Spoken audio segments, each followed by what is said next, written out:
Optimism for football, pessimism for basketball. Was last year's portal haul on the football side actually successful when we look back at it a year later? Who is most likely to make the biggest impact on this year's football squad from the portal additions? Locked on Badgers. Let's go. You are Locked On Badgers, your daily podcast on the Wisconsin Badgers. Part of the Locked On Podcast Network, your team every day. Badger fans, welcome to Locked On Badgers. Thank you for joining us. Thank you for making this one your first listens every single day. Really, truly do appreciate it. Today's episode is brought to you by LinkedIn. These days, every new hire can feel like a high-stakes wager for your small business. That's why LinkedIn Jobs helps you find the right people for your team faster and for free. Post your job for free at linkedin.com/lockedoncollege. Terms and conditions do apply. Okay, so I want to get into a couple really interesting DMs that have just been kind of sitting in my inbox, and I've been waiting to kind of get to them because I think they bring up good questions and good thoughts that I want to dive into. And as always, we try to loop the community into so much of what we do on this show. So let's just get into it. I had a DM, and I don't actually want to put the names of the people who sent me these because I didn't really ask them if I could just throw their names out there. But I had a DM, and he said, you seem to be more pessimistic with football and a little more optimistic with basketball compared to the average Badger fan, the relative Badger fan. That might be true. I'm definitely a little more optimistic on the basketball side than I would say the average Badger fan. I think I'm right about there on football. Like, I'm pretty optimistic about football and where this program's headed. But he said, give me 2 reasons for optimism on football and 2 reasons for pessimism on basketball. Let's do it. Let's do it. All right. 2 reasons. 2 of my biggest reasons for optimism why this football team is going to be really good this year. They're going to turn it around. And by the way, we are going to have a wildly optimistic show coming up with Curtis Holland, who is a great friend of the show and super sharp. But 2 of my biggest reasons for optimism in football. The first one, it's year 2. You're year 2, Luke Fickell. And if you believe in this staff, and I absolutely believe in this staff, I believe Luke Fickell is a super quality coach. I think the strength and conditioning program is really good. I look at the track record of what Phil Longo has done in putting up offense. I like a lot of the assistants. I think Paul Haynes is a great assistant coach. I think Mitchell at the linebacker spot is really good. I see no reason why in year 2 things click a little bit more. The staff has a better feel for what they need to do in Wisconsin and win in this program. They have a better feel for the roster, the talent. I think year 2 could be a really nice jump and a really nice building block for this program and the foundation. Here's my other one. My other reason if we're talking big reasons for optimism, I think they fixed a lot of their weaknesses. I think this staff did a really good job of looking at the roster and saying, we need more athleticism on defense. Our linebackers aren't fast enough. They went and they were like, how many do we need? And it's just all of them, right? I think they majorly addressed a weakness there. One of the biggest weaknesses on last year's team, the athleticism in space.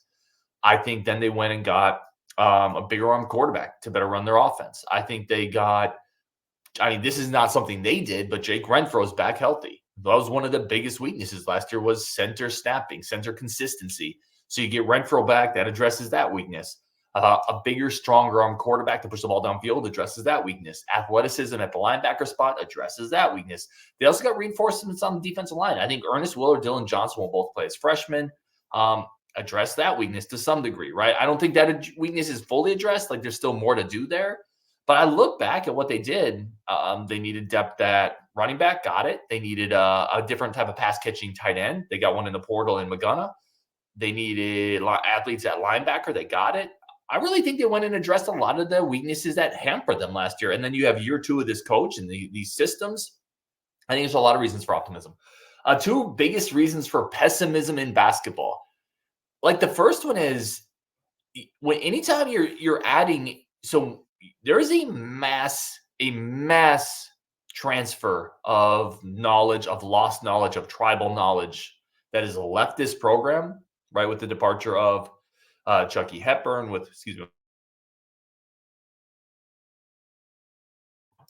Geez, I had to sneeze. I'm sorry. I muted myself, though. So if you're listening on audio, you have no idea what just happened there. I just sneezed. So there's a huge loss of tribal knowledge, right, of culture, of what Wisconsin is, of what Greg Gard expects from his team when you lose a Chucky Hepburn and a Tyler Wall. That's a lot of experience that's out the door. And you're meshing in a lot of new pieces. And anytime you bring in several new pieces, you're counting on a freshman coming in, you're counting on younger players stepping up, you're counting on 3 transfer portal guys. It usually all doesn't click. right? There's usually somebody you bring in that you're excited about that doesn't pan out, or a freshman who doesn't take the jump they need to, or a freshman coming in that's not ready. So I think just can Greg Gard mesh all these new pieces together? That's a huge question mark, and it might not happen. There's a very real scenario where you're like, yeah, Tonje didn't fit, or yeah, Cameron Hunter didn't translate, or yeah, Xavier Amos is a little too undersized. He's not strong enough for the Big Ten, right? Or Daniel Freitag wasn't ready. And then any combination of the above. Not all of those things will go wrong, but some of them probably will. That's just realistic. My other one would be, I think there are major physicality, toughness question marks on this team. I don't know if we're going to have the size to hold up in the paint. And barring a late addition, and they're still kicking the tires. And by the way, I think the coaching staff thinks that too, because they're still kicking the tires on post players, on centers, trying to get someone else to fortify that front line, because we know what Stephen Crowell is. And I don't think he gets credit for a lot of the good he does, but there's a lack of physicality there at the pivot. We know what Tyler Wall was, and we lost him. Xavier Amos isn't as physical as Tyler Wall. So I think that's, when you're looking for reasons to be pessimistic, I think trying to mesh everything together, which is a major risk. And then the lack of physicality and toughness. I think those are big ones. Got another DM asking, who are the top 5 players from the portal that will help this year? So the 5 guys they brought in this year that'll help the most, it's obviously Tyler Van Dyke for me. He's a quarterback. He's going to be the starter. Bigger arm, big, strong body. Like, there's a very real chance. It would not surprise me at all at the end of this year if Tyler Van Dyke becomes a draftable quarterback, like a 3rd, 4th round guy, puts together a really good year, and some team says, yeah, look at the arm, look at the size, look at the physicality. He checks a lot of physical boxes. So for me, it's Tyler Van Dyke, number 1. When we're looking at the portal additions coming in, ranking the ones who I think will make the biggest impact this year. Number 2 for me is Tawee Walker. It's just like in today's college football, really, there's really 3 defensive backs, 3 cornerbacks that start. There's really 2 or 3 running backs that are going to get a bunch of reps. Tawee Walker is going to be a huge part of this offense this year. He's going to be the number 2, but a number 2 that gets a lot of reps, probably a lot of carries in short yardage situations, probably vultures some touchdowns. I think he's going to be a huge impact on this offense. So I got him at number 2. And then I got a trio of linebackers. Leon Lowery, who I think is poised to be just a really disruptive outside linebacker. I went with him over Pius just because I think he's a little bigger frame. I think he's a little more versatile. But Pius, you could slip in there. And then I went Jaheim Thomas and Tackett Curtis, right? So I think those linebackers, that trio, really that quartet of linebackers coming in is going to make a big difference. And then Tyler Van Dyke and Tawee Walker, I think all of those guys are going to have huge impacts on this team this year. The second part of his question was, do you consider last year's portal additions a successful portal addition cycle, looking at it a year later? And I hadn't even really gone back and looked and thought about it that way. So I appreciate the question. And I do. You have to, right? And now there's players that didn't work out. You go back and look at it. You look at Michael Mack, never played here. Jeff Petroyski played, but didn't have a big role. Darian Varner did very little. Jason Maitre, he definitely played, but I think he was a little underwhelming. Nick Evers never played. Like, there's 6 players right there, 5 players right there that just completely basically had either minimal impact or no impact at all. But then you look at a Will Pauling, look at what a Renfro is going to hopefully do this year. Look at a Braden Locke who started games last year. Look at a Nizer Forkren who played a lot last year and is going to be a big impact guy this year potentially. Yeah, absolutely. That's an absolutely successful cycle. You got a star receiver in Will Pauling to start with. You got 2 more options on the outside in CJ Williams and Bryson Green that played. That means they were at least better in the room than what was there. They provided depth. Even a guy like a Petroyski, like, he played, he added to the rotation. He gave you reps when you needed them. So yeah, 100% that was a successful. Was it a home run? I don't think so, right? Because the one defensive lineman you brought in to an area that you really need help, you kind of whiffed on him in Darian Varner. But yeah, that's an absolutely successful cycle. If every year in the portal you had some combination of Pauling, Huber, Mordecai, Bakos, Locke, Pauling, Bryson, if every year you had some combination like that, you're going to win a lot of games. So yes, it is a great question. It was a successful portal haul last year when you look back at it a year later, as a potential to be even better, right? If Bryson Green and CJ Williams take a step up, if Renfro plays a full year, a lot of ifs and buts, and not everything is always going to come to fruition. But I think you have to look back and say that's a B plus transfer portal haul, not an A. Again, not an A, because Mordecai wasn't great, Locke wasn't great, not an A. but I would say it's a BP plus. All right, we're going to take a quick break there. Come back with another question on why is Tyler Van Dyke going to be successful when Tanner Mordecai wasn't last year? Another one in the DMs. Really good question there. That's coming up next on Locked On Badgers. But first, let's take a quick break for our friends of the show over at LinkedIn. I've talked about LinkedIn. It's something my company uses. It's something I've used. It is the largest professional network in the world. Why would you not use it? Right? Like, why would you not do it? It's like if you have a choice between the largest candy store in the world and then a tiny candy store, I'm going to go to the largest candy store in the world because they have all the variations of sweet tarts that I want to find. That's what LinkedIn is. They have all the variations of jobs and professional networks and professional people that you want to find. Hiring managers, it is a great spot to filter out candidates that have no business applying for your job or your opportunity. It is fast, simple. There's screening tools and screening questions to get rid of those people at the door. Don't even let them in your interview door, which saves you time. It saves you money. That's why LinkedIn Jobs is the number one professional marketplace in the world and is a great tool for people looking for a job and for hiring managers trying to hire people. Right now, LinkedIn Jobs helps you find the qualified candidates you want to talk to faster. Post your job for free at linkedin.com/lockedoncollege. That's linkedin.com/lockedoncollege. Post your job for free. Terms and conditions do apply. Okay, let's get into the next question. This was another good one that we got. This was, why is Tyler Van Dyke going to be different than Tanner Mordecai this year for the Badgers? And he made a point to clarify they're different players, but why is Van Dyke going to be successful when Tanner Mordecai wasn't? It's a good question, right? First of all, I would start by saying we don't know if he will, right? No, I think he's going to be good this year. I think it's going to work pretty well. But at the end of the football season, if December, January, February rolls around, someone tells you, yeah, Van Dyke was kind of inconsistent, threw some picks, had some bad decisions, it didn't really click. Is anyone going to be shocked? I think I would be surprised. I think a lot of people would be surprised by that, but I don't think anyone would be shocked by it. So I'm not going to sit here and tell you for sure that Tyler Van Dyke is going to be better than Tanner Mordecai, that he's going to be the type of transfer portal quarterback that you put all the eggs in the basket with and roll with them. But I'll give you a couple reasons why I'm optimistic that he's going to be a better transfer portal addition than Tanner Mordecai was. And I thought about this for a while. So I have a couple here. The first one is the obvious one to me. He did it at a higher level, right? Mordecai, we talked about it, and he coming from SMU, and I didn't think it would be a huge difference because I thought that he would be coming into an environment with more talent around him. But I don't really know if that was the case. And B, at times it felt like he was struggling a little bit getting the ball on time to where he was trying to go. Van Dyke has done it for 4 years in the ACC. He's done it at the Power 4 level. He's had a lot of success at the Power 4 level. He's got a 2-to-1 touchdown to interception ratio over the course of 4 years playing at Miami against some pretty good defenses in the ACC. Certainly not pushovers, right? So I think that's the first thing you look at when you start to say, why would it be different for Van Dyke? Well, he's done it at a much higher level, right? The level of competition isn't going to shock him coming into Wisconsin.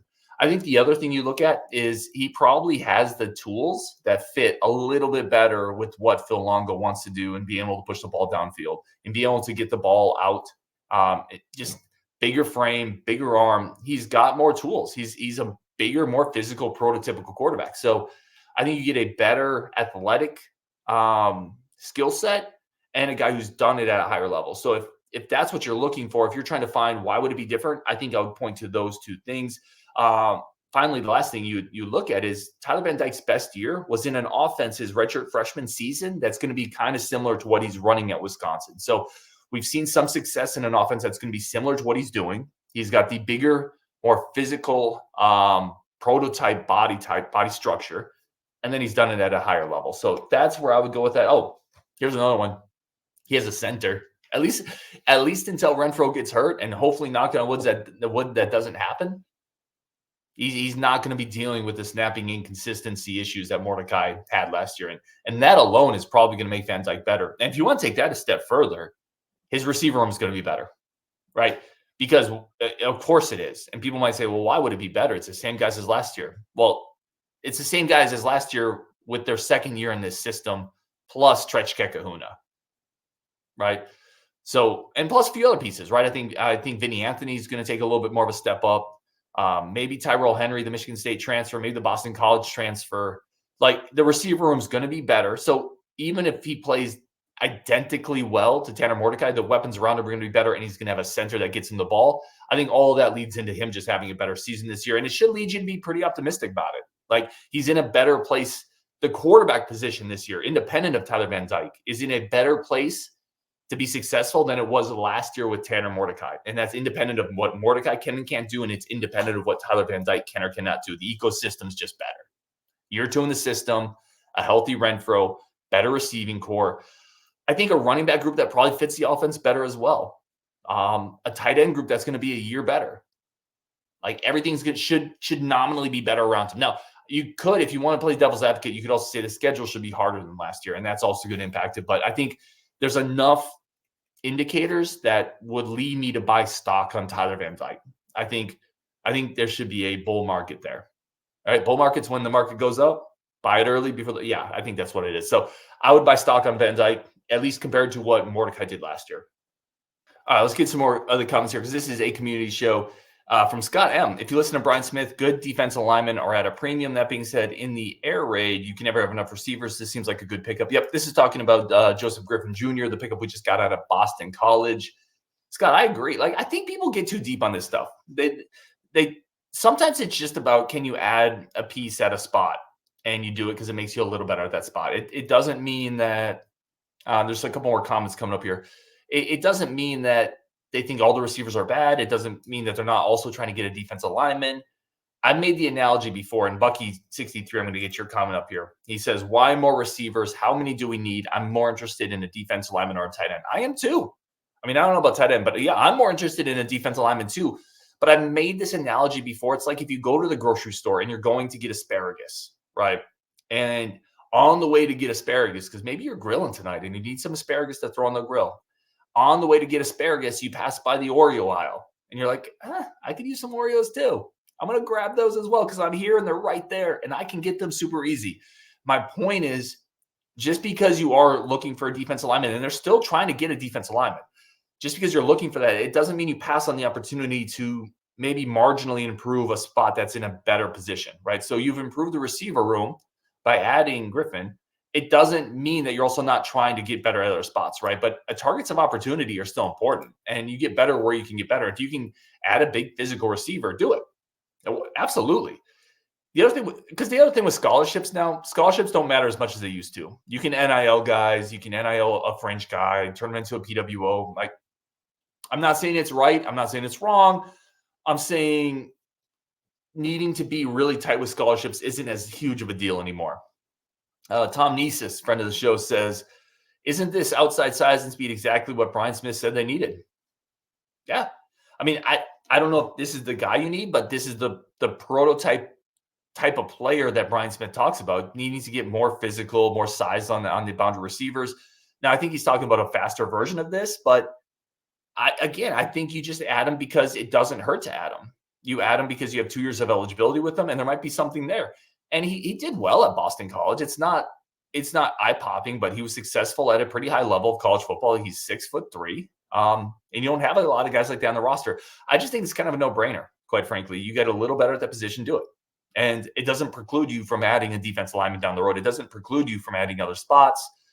And it might help you this year. So, yeah, Brian Smith, Tom, definitely talks about getting bigger, stronger physical guys on the outside.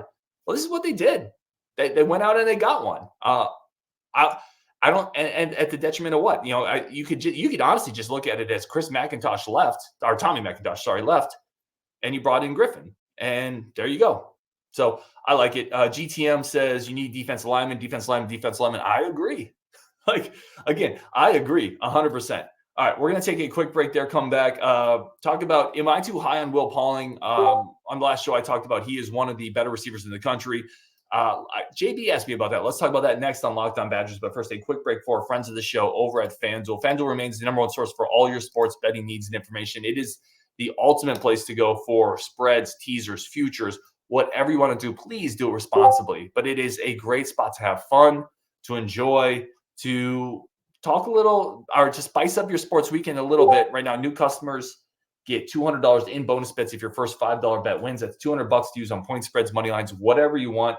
Visit FanDuel.com/lockedon and bet on any type of sports you want. Obviously, baseball's in full swing. Basketball, NBA playoffs are in full swing. There's a lot of action over there. That's FanDuel.com/lockedon, the number one spot for all your sports betting action. Okay, let's get a couple more comments here and finish up this show. And again, really appreciate everybody that comments on the show, sends me DMs. I definitely try to get those always looped in when we can. So I think it makes the show better. And I really appreciate it because it gets me thinking on things that I haven't thought of, right? It changes my perspective. Okay. This is from JB, who said, wow, you think Will Pauling is one of the best receivers in the country? ? That seems like a stretch to me. He's not a top 10, top 20 guy. Don't get me wrong. I love Will Pauling. Yep. So JB is not hating on Will Pauling. And listen, you have a good point, JB. You do. It depends on what you're looking for, right? Is he one of the top 10 NFL prototype receivers that's going to get drafted highly? No, he's not that. He's not the 6'3", 4'4" guy that's going to go in the first, second, third round. He's not what an NFL GM goes to bed at night dreaming of, right? That's not Will Pauling. So in that sense, you're correct. He's not a guy that, it fits the prototype NFL receiver measurables, but he's a guy that was 14th in the country last year among Power 5 receivers in receptions. 14 in the country. And a lot of those guys are gone. So from a production standpoint, you could argue he is a top 10 receiver returning this year. And there's an element, too, of physical attributes and physical talent aside, what he does for Wisconsin and the talent that fits the scheme.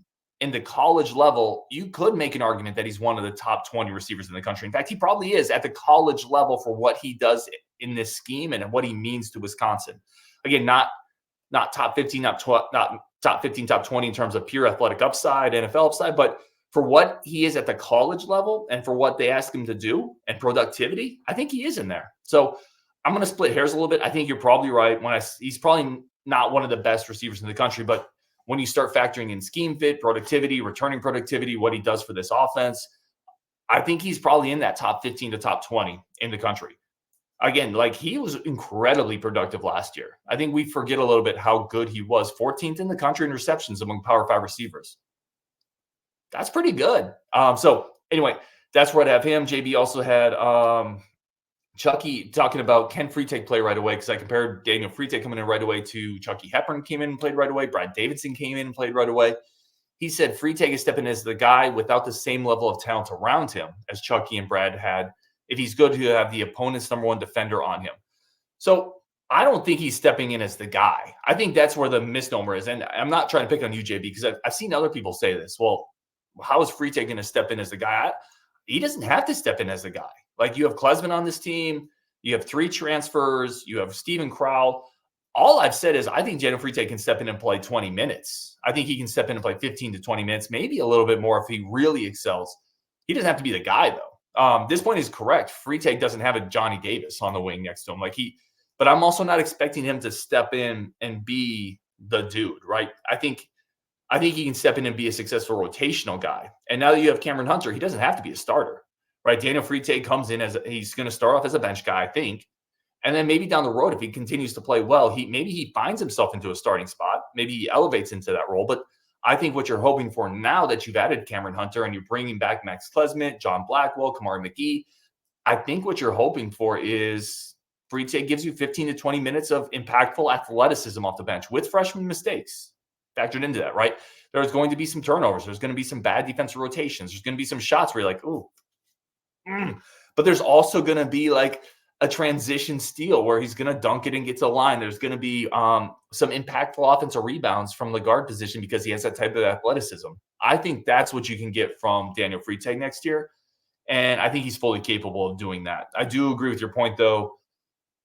It would be difficult to expect him to step in and be a starter right away and play heavy minutes because he doesn't have some of those same pieces around him that Chucky Hepburn and Brad Davidson did. So I think it's a fair point. All right, we're going to wrap it there on Wisconsin. Appreciate y'all so much. Thank you for tuning in to the Locked On Badgers show. Bunch more content coming up this week as always on Wisconsin, and we will talk later.